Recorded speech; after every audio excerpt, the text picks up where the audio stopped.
That's what he said with Cedric D. Sanders. 100% real, raw, and uncut. Deadass.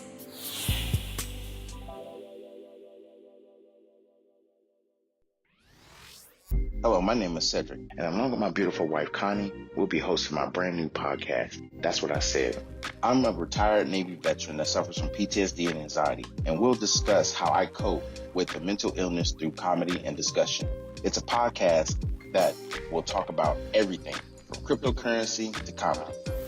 If we're worrying about the dollar going up and down, up and down, up and down, and it's still a dollar, guess what? The value of that means absolutely nothing. Cryptocurrency in itself is the future of money.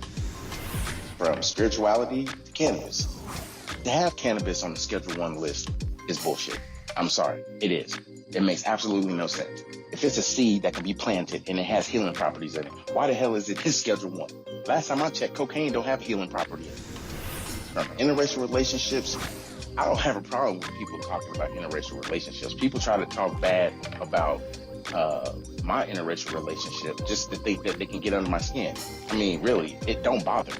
I mean, let's not make, call a spade a spade. But if you have a problem with someone that's in love, it shouldn't matter the race of the person. It's mental illness in our community. The problem is people want to put labels on it. Everybody wants to put color on everything. And as soon as you put color on it, it gets treated differently. The money gets treated funny. Because if it's dealing with Asians, guess what? It's going to take a longer process unless those leaders step up and get into the president's face or U.S. leaders' face and say, this is a problem in our community. Not leaving one topic unturned. If you want to hear real, authentic conversation, interviews, and comedy, please take time to listen to That's What I Said, because I said what I said. Giving you 100% authentic, real, raw, unapologetic truth with no filter. Listen to That's What I Said. Available on your favorite podcast platform. That's what he said with Cedric D. Sanders.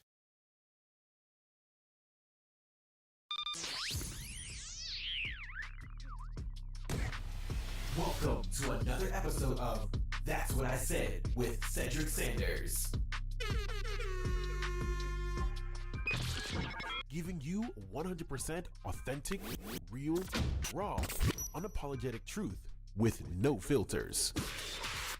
This broadcast starts now.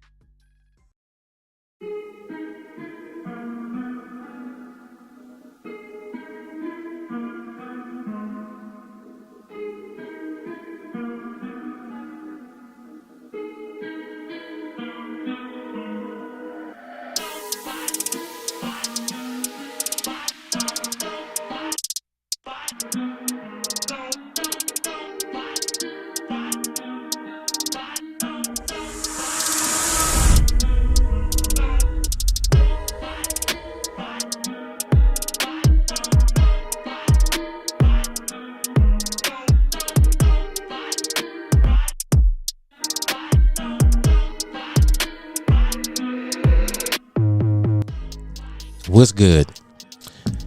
It's Tuesday, so y'all know what it is. I ain't gotta tell y'all, because y'all already know. What's good, babe? What's good? Thanks for tapping in and tuning in with us on this episode. We are about to jump into... What's been going on? Oh, my goodness. Crazy drivers has been going on. Yeah. I need to tell you about my experience this morning. Okay. It was wild. What's up? So tell me why this, I don't even know, like I caught a glimpse of the BMW sign. Mm-hmm. And I mean a glimpse. You know what an exit is to, or the on-ramp is to get on to the East Pass lane, right? Yeah. So I'm getting ready to merge to the right to get on, and out of nowhere, I have no idea where this damn vehicle came from, because there was just a single car behind me. Single car. It's a lane that it's a Right. I know there's a lane that comes. No. Out there's a from lane there, that comes on from 17. Yeah. But I don't know if this person came from 17 or if they came from over the Rappahannock. I have no idea. But anyways, this joker was going so damn fast. He blew past me with like, it felt like inches. And then there was a utility truck, like a box truck, that was like had just gotten off that 17 exit and was getting onto regular 95, and he whipped to the right, almost hit the barricade or the brick, whatever you want to call it, and then blew onto 95 and was hauling ass past all these people. It was crazy this morning. I was like, yo, let me stay over here in this far right lane and just stay here until it's time for me to exit and do the speed limit, because I'm not doing nothing more. I was like, yo, people are wild at 6 something in the morning. Yeah, I don't know. I think ever since we moved out here, I've been really cautious as far as how I drive or whatever. But at the same time, you know, you really have to be observant getting over into that lane. And I think that's the reason why actually getting onto that on-ramp to get onto the express lanes, I typically slow down. And the reason why is because I know there's right, you know, oncoming cars like coming I said, or whatever. There was nothing there. But also the other thing you gotta remember, you're not in Washington State. You're, you know, on the East Coast. People drive different. And it's not even just that. You have to constantly be aware of, you know, you gotta pre-plan. You gotta, like, I know there's an on-ramp coming, so I need to start looking as soon as I have the first opportunity to get over there. And as soon as there's a visual, my turn signal is on, and it's like you slowly start to merge, and then you have to remember you're already going at the highest speed. They're trying to get to that highest speed. They should know where, not even in the vicinity of being at the same speed limit as you. Yeah, going across that thing, especially when the ramp is 45. But anyway, dude had to be going at least 80. Well, I ain't got nothing to do with that. I'm telling you, he was hauling, and I was just like, wow. Anyway, I got brake lights for a reason. So, what else has been going on? Adapting and learning a new life with this new job. Yeah, it's different, but it's also a challenge. So my brain sometimes is on overload just because of, you know, all the different things that I have to do and learn. You know, because shifting from one branch of the service to another is very different. I mean, certain things may be similar, but they definitely have a different language. So learning that is interesting. Right. But it's cool. It's cool. I really like it. I really enjoy being able to be closer to home. And, you know, I mean, it's been a great tour so far. Well, it's only been 2 weeks. Look. Stop. Those 2 weeks is everything, all right? And I think I'm working on week 4. Well, that's good. I mean, at least you like, you know, where you're at. And yeah. So, yeah. Everything I think else. The weather's been interesting here. Yeah. It's almost like as always. Well, the weather is what it is. I mean, at this point, it's not even a conversation to even just.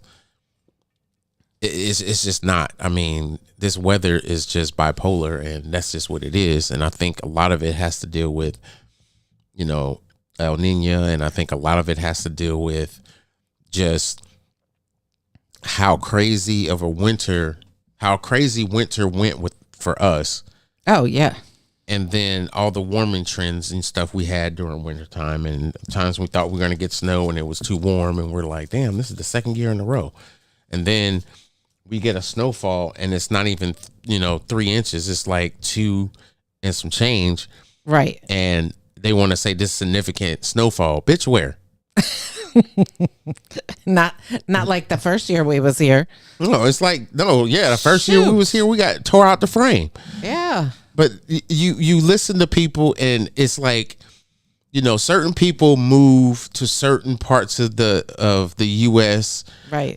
For work, whatever the case may be, and they adapt to whatever the weather is, and eventually you get to a position where you get tired of that atmosphere or whatever the case may be, and it's not your perfect spot, and you decide to move somewhere else. And I mean, I can say that because I was in the Navy for over 20 years. So, I mean, yeah. But right. People that are not used to moving, they just say this is home, and they just get used to all the distractions around them. It's like, it is what it is, and it's like, other people will be like, why put yourself through that? I've been living over here all my life. Why am I tripping? Why am I going to move, Right. But I'll be like, damn, you moved a lot. What? Right. What is your problem? Why can't you sit still, sir? Hey. The military does that for you. Like, I can tell you right now, every 3 years, like I get that itchy, antsy, like, oh my God, it's time to go. Well, that's because and because I think that was a routine. That's what you was used to. Right. And I think for the people that serve, some people get lucky enough to stay somewhere for a long period of time. Yeah. And then when they make rank, it's like, if I want to continue to make rank, I'm gonna have to go. I gotta go somewhere else. I gotta go here. I might have the opportunity to come back here because I got property here. But I mean, right. I'm sorry, y'all got a lightsaber in my mouth, and y'all keep hearing it click click. That's just rude to me. But goodness, I be thinking I'm on the telephone half the time. Y'all don't worry about me. What's wrong with you? I ain't the AT&T operator. I ain't customer service. If you'd like to make a call, please that ain't me. Try your call again. But for real. But tonight, y'all. Let's get to it. What's our topics tonight? Exploring the temptation to shortcut success. Exploring the temptations. My brother Sensei is in the building. What's good, my brother? What up, bro? I'm just crunching on this damn lightsaber like I ain't got no damn business. Anyway, sometimes I forget that I'm on the mic, y'all. Peace, my brother. Peace. Good to see you. Good to see you, bro. So yeah, tonight's topic is exploring the temptation to shortcut success. And the reason why I say we're exploring it is because I don't care who you are. Right now, inflation is going on. Love and miss you too, brother. We chilling. You know what I'm saying? The one thing that I think happens is, let me just say this. Sometimes we want success. Sometimes we want success, but we want it so bad that we'll mess it up too. Because we're not ready for it. It's just like a relationship. He said, shit, I tried it. I'm done. And I think it's like we have this mindset of I'm going to be successful because I know what I have to offer, right? But then you get around people that are your friends. We'll say that. They are friends and they want to see us successful, but they have the hip lawyer mentality. But are they your friends or acquaintances? Well, I'm gonna get to that. They give you they give you the hip lawyer. Hey, don't kick over the dollar trying to get to a dime, bruh. If you don't let that marinate, man, I put it to you like this. some people are wanting the success because they're tired of what they believe is failure. And failure is a mindset as well. Yes, it's a direct negative response or negative, answer to something that's not positive. To most people, that's failure. So if something stops that you want to keep going and somebody tells you can't do that no more, is that considered failure? Or is it considered, I can find a better way? There's two heads on that coin. Exactly. So there's two heads on that coin. So I'm sorry. Because failure and success, believe it or not, are the two things people fear, but you will have the most of one. Which means what?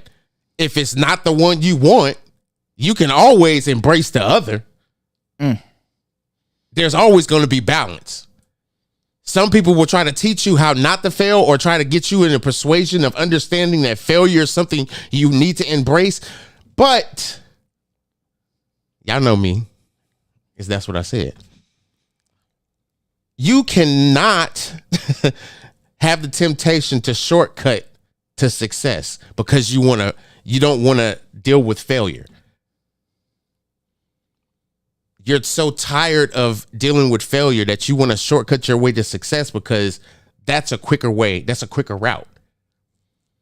And so many people can't embrace failure. I put it to you like this. People that win the lottery that don't have a plan or have bad spending habits, let that person win $1 million.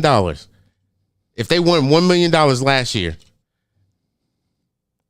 and they don't have nobody around them, nobody taught them nothing, how much do you think that person gonna have this time? It's this year now. It's been a year today. Say it's been a year today. How much money you think that person got? They don't probably have nothing left. Most people that don't know how to handle money will go through that $1 million. Say that $1 million gets deposited in your bank account. You're like, oh my God, I'm gonna buy me a house and I'm gonna buy me a car and I'm gonna go take these trips and blah, blah, blah, blah. It's like, you could do all those things. You could splurge. A month later, you ain't got shit. You right back into like, damn, I gotta figure something out. I gotta fucking go to work. Shit. Really? You just quit your job because $1 million hit your bank account. You quit your job. Right. You balling now. You done went on this cruise and you done went overseas and you done hit Jamaica and you done made the rude boy and he done laid that wood on you and you just been like, this is so beautiful. Ain't nobody ever treated me like this. Next month you like, damn, I gotta pay rent. And then find out you're pregnant. No, you got a paid off car that you paid cash for, but you can't pay for the insurance because you didn't pay the yearly. It's like, look at that. It's like, where's your goals? Like, you didn't have an end game. Your end game was to get all this shit and not even be able to maintain it. Just to get the shit. It's like somebody can win $2 million and say, I'm gonna get me a Bentley, I'm gonna get me a crib, and I'm gonna blah blah blah. I'm gonna take these trips, and then it's like, the crib you want is $1.2 million. You need to downsize, bro. No, I want that house. Okay. Okay. I'm gonna let you do you, boo boo. You know you got 800,000. I know how much I got. I'm good. Okay. You ain't getting that Bentley. You only got 800,000. Now, if you want to use one, I'm gonna suggest that you not do that. Right. Because the maintenance on that is gonna wipe out that little money you got. You basically, that's pocket change to a Bentley, which you got right now. Along with the maintenance on that house. If I was you, just saying, you could get you 2 cars and probably pay less than $200,000 for it, and you still got money that you could put up. How's that sound? Which one you want? The left hand or the right hand? I tell people, if you want to do shit smart, pay attention to what's going on, not just financially, but economically. As a country, as a community, government, everything. And if you were ever to win the lotto in a substantial amount of money, like literally. This is not financial advice, first off. Secondly, I know. This is just pure entertainment. And I was just going to knowledge, actually. Throw the recommendation out there, from my point of view, saying that if you ever were to win a lotto or be in a windfall of a substantial amount of money, find yourself a CPA. Oh, see, nope, we ain't doing that. Nope, we ain't doing that. And this is why. Why? Because I'm not a financial advisor. I'm not going to tell people to get a certified accountant. I'm not going to tell somebody they need to get a lawyer. I'm not going to tell somebody they need to get somebody they trust on their team that can be at the speaking engagements if you want to remain anonymous. I'm not saying that. This is the reason why. If people really wanted the information, it's Googleable. However, experience is not something you can Google. Yeah, you're right. So, but I was just throwing a recommendation on my what I saw. Nope. We ain't doing that. And this is why we're not doing that. People have this natural ability to question everything you put out. Because I have never once, since we started doing this podcast, have we ever once gave information that we thought was bullshit. No, you're right. We always give information that we know for a fact that we've experienced and we know. Now, from our perspective, that would help eliminate some of the guesswork. Connie's going to give you some suggestions. I may give a suggestion or two. Actually, they're not even suggestions. I put it like this. They're tools to put in your toolbox to do your own research. Right. How about that? Because at the end of the day, no, I don't want you to do what I'm doing. And no, I'm sure people don't want you to do exactly what they're doing. However, right. You gotta know what's right for you. If someone is taking the time to put the information out there for everybody to be exposed to, why not just do your own research based off of what that person told you and then come up with your own game plan? Right. It may mirror the person you're listening to, but it doesn't have to. It doesn't have to, but it could be your own tweaks. Right. This person says, oh, I'm going to put this signal. And just for instance, like if I was big time crypto guy and I was making millions of dollars, wink, wink, and I wanted to put out a signal I thought was going to make some money. So I'm going to put part of my portfolio in there. Let's say I'm going to put $20,000 in there. Some people are going to get intimidated by that and focus their eyesight on the amount of money that I said I was going to invest instead of the actual play. Instead of the actual play. And what I mean by that is that you can put so much energy into what one person can tell you, especially if you trust them. But to get intimidated by how much this person is being transparent to you, that immediately starts that temptation of shortcutting. It's like you already bring a struggle into the conversation when he's trying to help you get out of struggle by understanding, allowing you to be a part of this group that's going to put these plays out there. Are they 100% accurate? No. Are they about 75 to 80%? Yeah. On a given week, yeah. It all depends on who you listen to. Or who you going to educate, yourself or the people around you, so that you can have deeper conversations. It's almost like, in the spiritual community, some people gain so much knowledge that they want to not just talk to people about it, they want to educate people. And you'll already have what they call trolls trolling you based off of how you talk to people. You know what I'm saying? Yeah. So it ain't no different than you being a wrestling fan and you like evil guy's character, bad guy's character, while your friend likes the good guy character. And then when the bad guy wins, what happens to the guy that lost? It's like, I told you. But then when the shoe's on the other foot, then you get to see who the sore loser is. See, that's what happens with people when they get around people that are successful.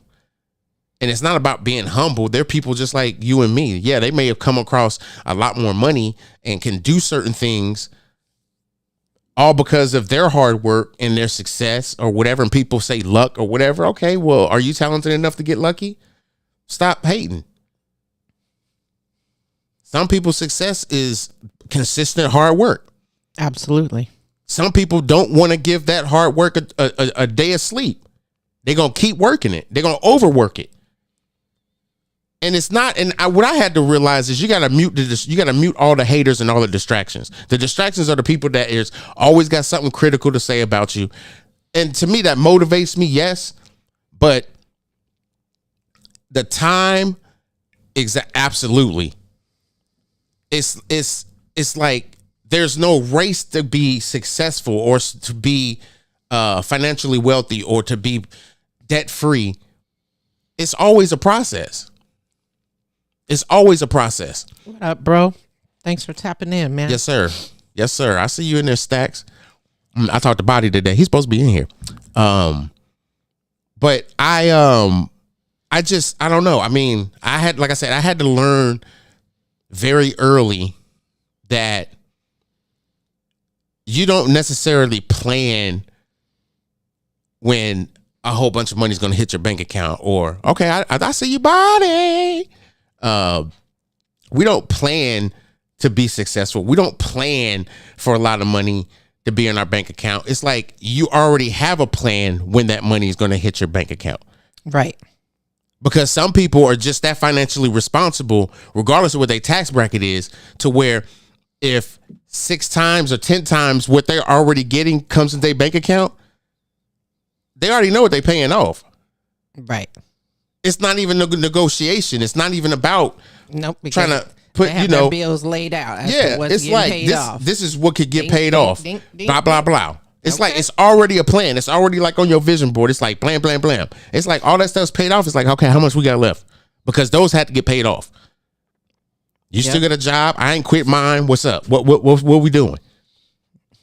It's like get somebody that can help us invest, say, half of it. And we keep the rest to do what we want to, like, just keep it. But we want to invest. It's like you do so many different things, but it's like you don't have the right people around you that want to see you successful. Right. And it's like, I'm not that kind of person. I had to realize that some people, I'm done. Okay, y'all. So I had to read a comment because it came across the screen. And I knew it was from my boy Stacks. And he said,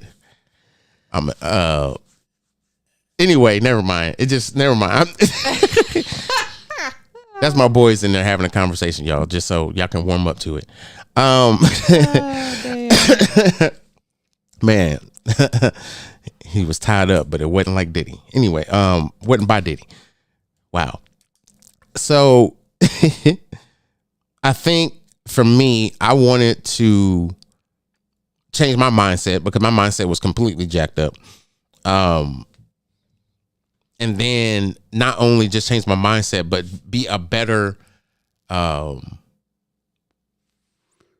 guess, a better man and stop being so negative towards what I didn't know. And it was so many times I could have gotten into the conversations of investing and everything else, but I was intimidated based off of what was going on personally, financially in my life. Because I was paying so goddamn much in child support.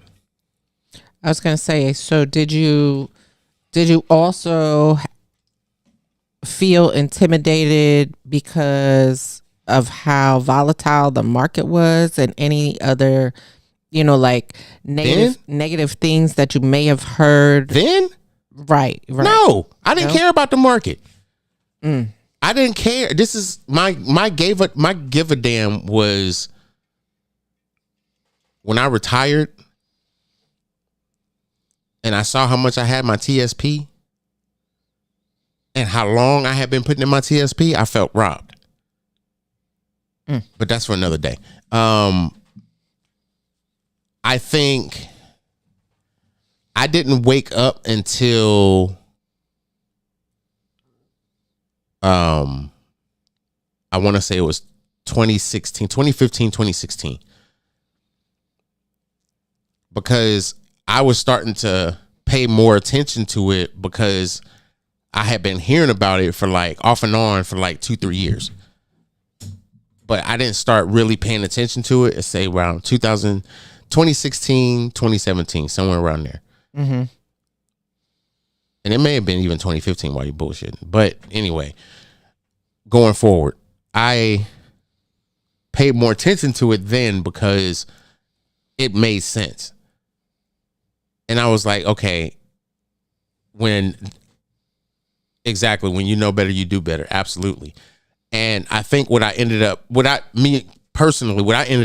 was, because YouTube was a thing, but it was becoming a thing where a lot more people were going on there looking at those longer videos, conspiracy theories and stuff like that. But I was looking at cryptocurrency.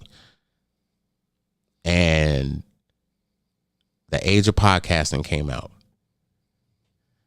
And I think I listened to maybe 3 or 4 podcasts about finances a week. Two different ones. And they came on in the morning time. And guess what? I would do my little Facebook videos I was doing. Mm-hmm.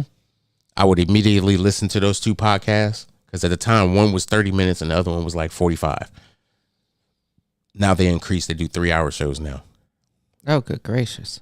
I don't listen to them all the time, no. But when they talk about cryptocurrency, you best believe it's in my rotation. But I had to move in the direction that I wanted to move in because to me, that's where I wanted to be successful at. And fast forward to 2024, you know, it's having investments in different projects, being able to take your portfolio and build a portfolio somewhere else organically. Now you have 2 sources of income that you can create another, if you will, or just being able to, you know, control where your investments go peer to peer instead of you having to call somebody and paying them $200-$300 a month or $1,000 a month just to maintain your portfolio and keep it positive and invest what, you know, needs to be invested and blah, blah, blah. I can do that with my cryptocurrency. I don't need to pay nobody. I pay myself. Right. You know, so that's the reason. That's kind of the wake up. Like it was a long process to wake up, but you have failures. And the reason why you have failures is because you're not there yet. You have to, and I always say this, you got to learn from your failures because that's the only experience that you'll ever be good at. If you learn how to not fail, educate yourself on why you failed, and become better and have a better awareness for whatever it is that you're doing. And then going forward, understanding that I didn't really fail. I just didn't apply my protocols and boundaries. I didn't put those in place because I didn't know. And now it's like, even with like cryptocurrency, everybody's talking about scams and all this other stuff. And I was like, you know, you're going to get scammed anywhere and everywhere. Going into the digital aspect of currency is going to be scams out there because of how easy it is to create this or create that.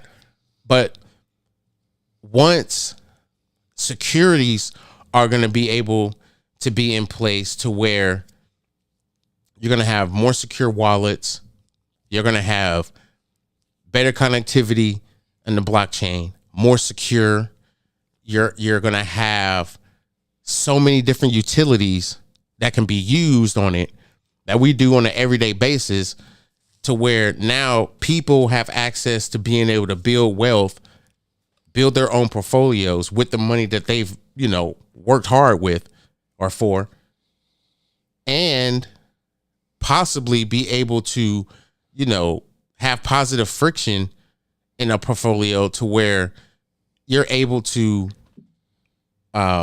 take care of the things you need to take care of because you have access to that money, and being able to understand the tax, things that are going on with cryptocurrency, and then how you can protect not just your money, but how much you're going to be willing to trade because you want to understand the taxes involved. I mean, I had to do some research on a certain state, and my brother Body lives in the beautiful state of Hawaii, and one of the things that a lot of people don't know, unless you live in New York, it is very, very, very, very, very hard to trade cryptocurrency. You can do it legally. The reason why there are no apps that work there, because when they were first authorized to trade cryptocurrency, all the apps like Coinbase and all that and stuff, it was open to Hawaii. When it came out saying that it was illegal because they grouped it with Western Union, why, I have no idea. To sum it up, Western Union has to have about the same amount of money that it transfers that's available to another person. They have to have that available. And cryptocurrency, they ain't never got that much available. The exchanges have bought shares of this cryptocurrency, but they don't have what you have. So there can be that promise. So they said it was illegal. They said it was like they need to be more like Western Union, and that's the wrong analogy because it's a digital asset, and transfers is an asset to an asset. It's being transferred from asset to asset, but you're basically saying that they have to have the same amount. If I transfer $1,000 has to be within that Western Union that's on the other end to transfer to that person, so they can write that check and that person can, not write the check, give them the cash. It's like cash to cash, hand in hand, and that's what it was. Now, they had all these times to extend it and come up with bills and stuff, and that time is expired. And they basically said that it was a square peg trying to go into a round hole situation. So all these exchanges that basically withdrew from being able to trade to be able to open exchanges in Hawaii so that they can, buy and, do whatever with cryptocurrency. It takes a long time for that process to happen. So like Binance and all those guys, yeah, it's going to take some time for them to happen. So it's legal, but the exchanges, they have to go through a process to get it approved. And a lot of the states that restrict from those is probably the same way. So that was just my research that I did today. Anyway, I think one of the things that I will say about having that shortcut is I had an experience one time that kind of brought everything in perspective, because one of the things that people don't understand is a fear of failure can manifest in different areas of your life, different spots. Absolutely. But we all know, hold on, let me get back to this. He said, but what about the banks? The money is not always there. Absolutely, it's not always there. Virtually it is, because we all know what they do with your money in the bank. So why aren't banks on that rule? Because it's centralized exchanges, and Western unions, they're not considered banks either. Because like Western Union is like a what they call transfer something. Right. And it's just almost like a mediator, an in-between person. It's an in-between person. Yeah. It's a middleman. Electronic way to, do peer-to-peer transactions. Right. Same thing with cryptocurrency, correct? Yep. So why are they trying to regulate it? Well, just like they regulate the stock market. You know how much money is made on the stock market every day? Oh, Jesus. Lots. Only reason why a lot of people want to get into the crypto space is because they're making more millionaires. And the reason why they're making more millionaires is because more people are understanding the volatility of cryptocurrency. Yep. And they're putting their money in it. But guess what? There's a lot of volatility in 401k, putting your money in the bank, or buying an expensive car. Mm-hmm. It's either going to depreciate, it's going to lose value, it's going to gain when the market's up, but it's going to damn sure go down when it's down. Or you ain't gaining shit. Or you're not going to gain anything. Nothing. Big fat. I mean, that's the reality of it. Right. And like I was saying before, when I had did the earlier videos on cryptocurrency, there's opportunities that people can put their cryptocurrency in farms, LP farms, and liquid pool farms, being able to stake and hold a cryptocurrency for a period of time while it draws an APR. It's so many different things, and people are like, and they are, brother, they really are. And I had to do research for a video that came up 2 months ago. I think one of the things I think that's most frustrating is as soon as something good comes to the forefront that is accessible to the people, they want to control it. They want to control it because they want to be able to invest and make money too, right? Mm-hmm. Or is it just a control? Because we want to get taxes. Okay, y'all want to put tax on everything. Once you make weed legal, all 50 states, and tax the hell out of it, I guarantee you no highway will be tore the hell down. The police departments will be paid for. Teachers will get a higher salary because you can't use all that money for the state. You have to put it into your other corporations that, you pay taxes to. Education. Anyway, let me digress. I was going to say, so can you go back to talk about you was talking about the manifesting. So yeah, manifesting, there's different ways that people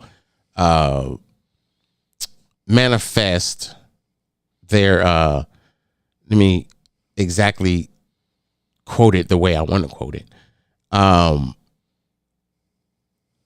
It's one of these things that I think when people have this fear of failure, it can manifest into different what do you call it? The different things that go on in your life, relationships, your career. You go through a period of your health, personal development, education. I mean, it's different things that it can get into. But one of the things I want to talk about was career, because sometimes what happens is people will avoid taking like anything that's brand new. No new projects, no new tasks, no nothing like that. That then this person gets promoted. And then you're like, why? I come to work on time. I work hard and I do the blah, blah, blah. Well, every challenge that I wanted, that I presented you with, you said you didn't want to do it. you know that was a failure. Because that's that you need to step up to the plate so they can see you thing. And you're stepping down because you don't know if you're going to be great at it or not. It's like you're second guessing yourself. But everybody tells you do a good job. And everybody says you should be this person. You should do this, do this. And then when the opportunity's in front of you, you don't do it. You just, excuse my French, you shit the bed. And unfortunately, it's going to have you in this downward spiral where you feel like, damn, what did I do wrong? It's not what you did wrong. It's what you're scared of. I was going to say, or what you didn't do. It's not, it's not what you didn't do in a sense, because it's, what are you scared of? Yes, you're preventing yourself for success because you have a fear of it, but you shouldn't fear something that you really want. And a lot of people, it's not even just financial. That's just one aspect of it, being like a career. You know, you procrastinate. I procrastinate so much because of my anxiety. It's ridiculous. I said I was going to be on at 7:00. We didn't get until almost like 7:45 because I was procrastinating.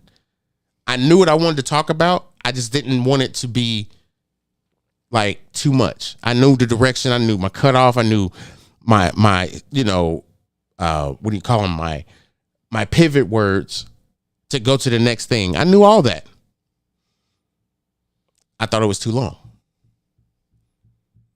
And that's the problem. When you have a process, just do the process. Don't overthink it. Just like I was talking about last week. Don't overthink it. You know your process. If you don't have a process, you probably need to create one because it'll eliminate a lot of BS in your life. Trust me, because a lot of people will try to BS you because they think you don't know. Just like people try to BS me with cryptocurrency. And I'm just like, bro, I ain't never once saw or heard of you talk about cryptocurrency. And all of a sudden you want me to give you $1,000 on this platform that's going to make me $10,000? Goodbye. Didn't you, like, not even 3 weeks ago, was sitting up here talking about these pools at my job need to let me go on my lunch break so I can, eat these sandwiches my wifey made, blah, blah, blah.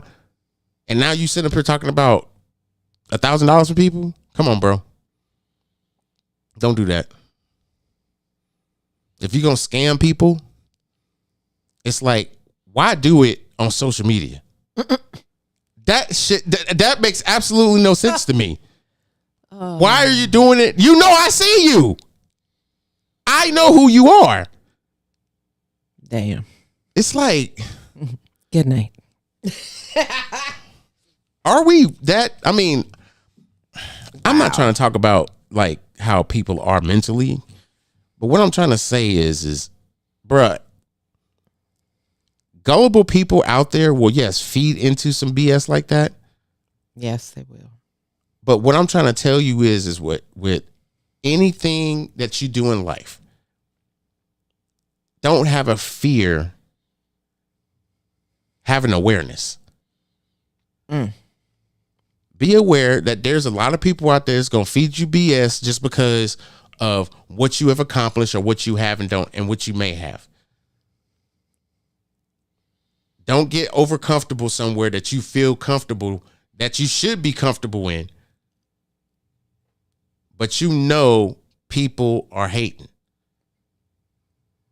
And it's like, what am I supposed to do? Run? No, be aware. Be aware. Listen to people when they talking.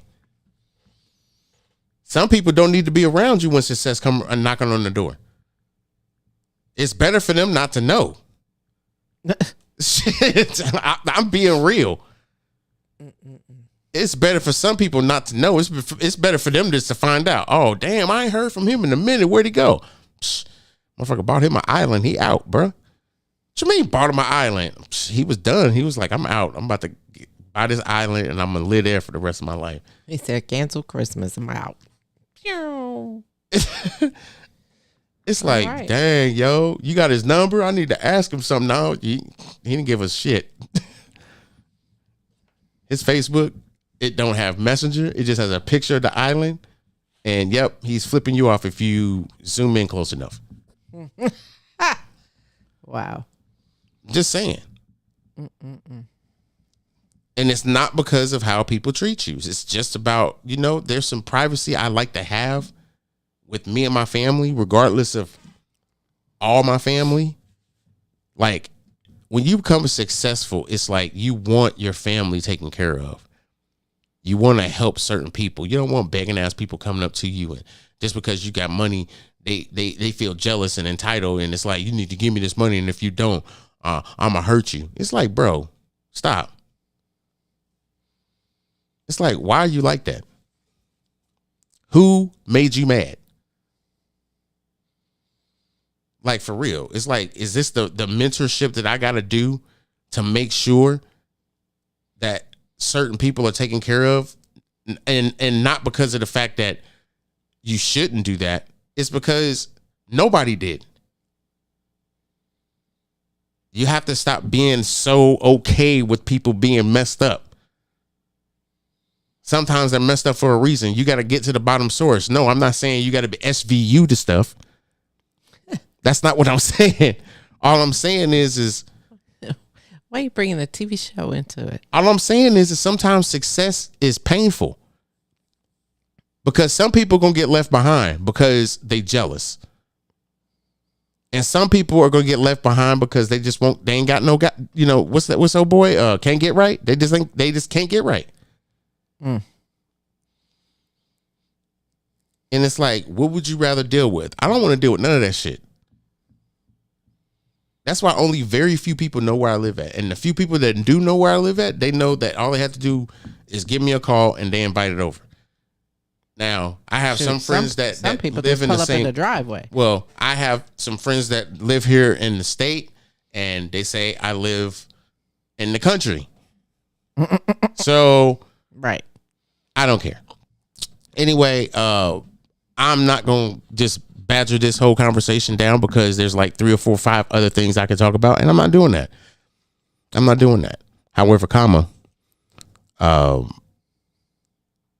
fearing failure is a very real thing. People have to, I think, understand that you have to embrace certain things, to go through certain things and understand it. And having a fear of failing is not something that you have to experience. It may bring you anxiety. You may do certain things, but you can get out of it. You can be successful. You can do the things that you need to do. And success is going to look different on everybody. Whatever level of success is to you, can't nobody judge you and can't nobody take it away from you. Period. Anything for the people? Get up out of here. The only thing I have for the people is have a fantastic rest of your week. Get out in the sunshine. If you wherever you live, you are blessed with it this week. Get out in the sunshine. Get you some vitamin D, and look back to a time in your life where you had a failure, if you will, and see if you can use that as a stepping stone for something further in your future. I'm out.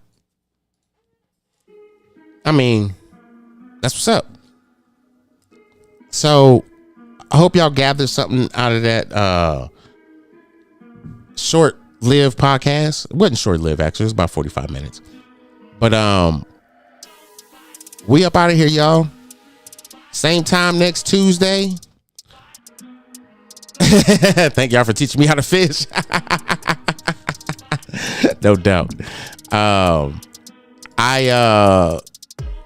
I hope y'all enjoyed it. Again, make sure y'all follow me on YouTube. That's what I said. All streaming all social media platforms is That's What I Said. We are going to be in the next, I would say, week or so, ending this season and getting pumped up for a new season. there will be, I think, either my last podcast or somewhere in the vicinity. I'll discuss when we'll be back on. It'll strictly be on YouTube. So for those that watch me on Facebook, you're going to have to subscribe to my YouTube to look at the video portion of the podcast, audio portions of the podcast, wherever you listen to your podcast. However, if you want to listen to me live audioly, you download the Spreaker.com podcast app. It's on Google as well as iTunes. We out of here, y'all. Good seeing y'all. Good vibing with y'all. I'll holler at y'all next Tuesday. We out. That's what he said with Cedric D. Sanders.